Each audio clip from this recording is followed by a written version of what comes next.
Hi there, welcome to Nepi Invest.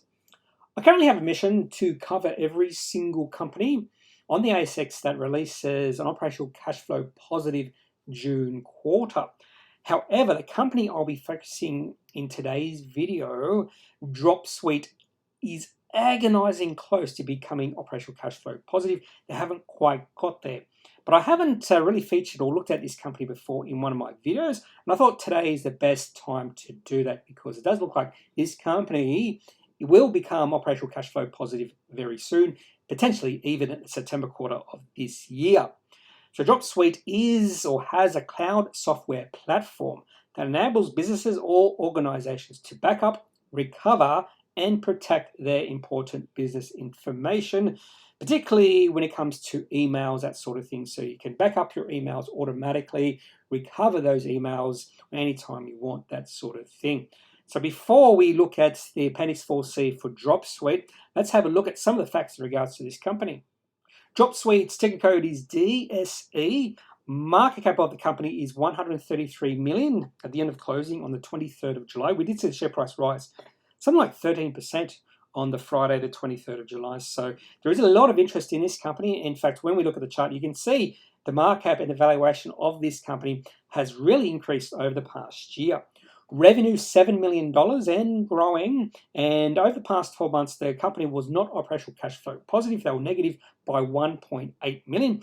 When they release their full year results, I think the operational cash flow will be near neutral, still slightly negative. And I'd say, if I had to guess, in the next 12 months, there's a good chance this company will be operational cash flow positive. Annual recurring revenue, $11 million. Something I like to do as a rough guide, and this is a very rough guide, is just to multiply annual recurring revenue by 10 to get a rough valuation of a company. And if you do that and the company's valuation is more than that multiplication factor, then there is potential the company is overvalued. And then if it's under 10 times, market cap is under 10 times annual recurring revenue, you might say there is potential the company is undervalued. That's not taking into account the growth rate of annual recurring revenue. You do have to factor that in eventually as well. And with Dropsuite's annual recurring revenue growing 15% in the past year, I do think that means there is a slight premium to Dropsuite's share price right now. If you want further information on their Appendix 4C, they released that on the 20th of July. And I do think if I remember correctly, they released a presentation on about 3 or 4 days after they released Appendix 4C. I highly recommend having a read the presentation to get a better idea of exactly what they do.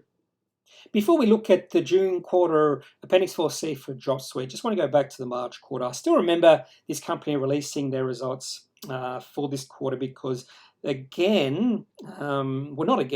were agonizing close to becoming operational cash flow positive. Receipts from customers were 2.3 million and they were operational cash flow negative by $39,000. And in the back of my mind, I was just thinking maybe the accountants just should have fudged the numbers a little bit to become operational cash flow positive. But of course, they should never do that. You should never fudge numbers to get what you want. And because Dropsuite's not really losing any money in financing or investing activities, they only burned through $100,000 cash in the business overall and finished the quarter with $2.4 million. Now, I've already given it away. They're still not operational cash flow positive for the June quarter, but are they getting closer? Well, let's have a look now. And they are getting closer. Receipts for customers are going up for the June quarter up to 2.4 million. And they're only operational cash flow negative by $21,000. So again, agonizingly close to becoming operational cash flow positive. And because, again, they're not losing any money in investing or financing activities, cash on hand at the end of the quarter was stagnant at $2.4 million. One of the most important things I like to look at when I research a company is their cash receipts history through time, or for bigger companies, it's the revenue history. I typically like to break it down into half-year increments, but with these companies do release Appendix 4Cs, you can actually break it down into quarter increments. You do get a little bit more lumpiness there than you would if you're breaking down in half-year or even yearly numbers. So this is the receipts history for Dropsuite going back to the March quarter in 2017. And what you see here is exactly what you want to find in a growth company. That is an upwards trend in the receipts. In fact, the receipts have grown from 340,000 in that first quarter in March 2017 to current receipts of 2.4 million. When you do calculate the growth rate during that period, we are looking at numbers at 12% per quarter. That's a fairly good growth rate. You do see a slight bit of lumpiness here.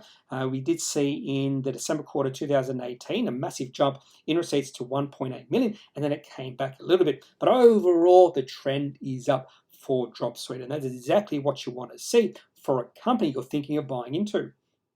I am going to look at two charts for Dropsuite. The first one is the weekly chart here. This goes back to 2015. Really going to ignore the period between 2015 and 2020 when we did go through the COVID-19 financial panic. Share price of Dropsuite fell down to around about or just above 2.5 cents.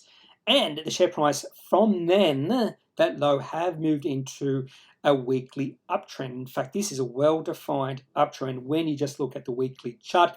You do see big rises in the share price on good volume, and then the decreases in the share price are on lower volume. That's exactly what you want to see in a well-defined uptrend. And in fact, on the close of trading on the 23rd of July, the last day of trading before I did this video, share price rose 13% on that day, and we have seen the share price reach an all-time or near an all-time high.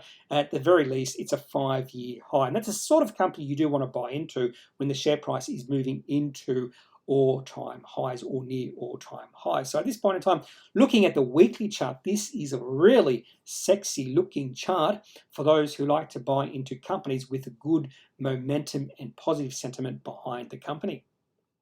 Onto the daily chart for Dropsuite. This goes back to October 2019, and during the COVID-19 financial panic, the share price of Dropsuite did fall to 2.5 cents.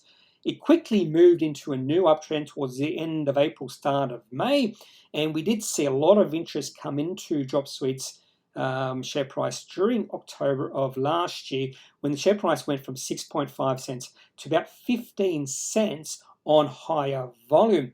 When the share price pulled back, it was on lower volume. That's actually quite healthy. That's exactly what you want to see for a pullback in the share price. And when the share price moved towards the 50-day moving average, which is the longer-term moving average here with the sort of the darker black line, which is on the bottom, that would have been the perfect time to buy into this company if you were interested. We did see a bit of a pullback in this year between April and June, very weak pullback. But over the last month, we have seen a lot of interest come back into this company, particularly the last trading day of the previous week from when I'm doing this video on the 23rd of July. Share price rose 13% in one day. Share price finished at 24.5 cents, which is at least a 5-year share price high for this company. And that's the sort of thing you should be looking for when you take a position in a company that share price is reaching all-time or near all-time highs, because when it does that, there's not a lot of resistance holding the share price from moving higher and higher. We are now into the final week of July, and we're going to see a plethora of Appendix 4Cs and Appendix 5Bs, or quarterly cash flow reports, being released in this final week of July. A lot of companies on my to-do list, and the next 4 companies I'll be looking at are Damstra, RuLife, Cogstate, and the next company I'll be doing a video on is Pantoro, a company I didn't even know existed. I hope you've enjoyed this video on Dropsuite and their Appendix 4C for the June quarter financial year 21. If you do know anything about this company, leave a comment in the comment section. I'd love to hear your thoughts on Dropsuite, because I haven't done as much research as I would like to on this company, so I might be missing something. If you have any questions about any other company, leave that in the comment section as well. I'm not a financial advisor, so if you do need financial advice, make sure you seek out someone who is qualified and can speak to your own financial needs. That's it for this video. Have a good day. Bye.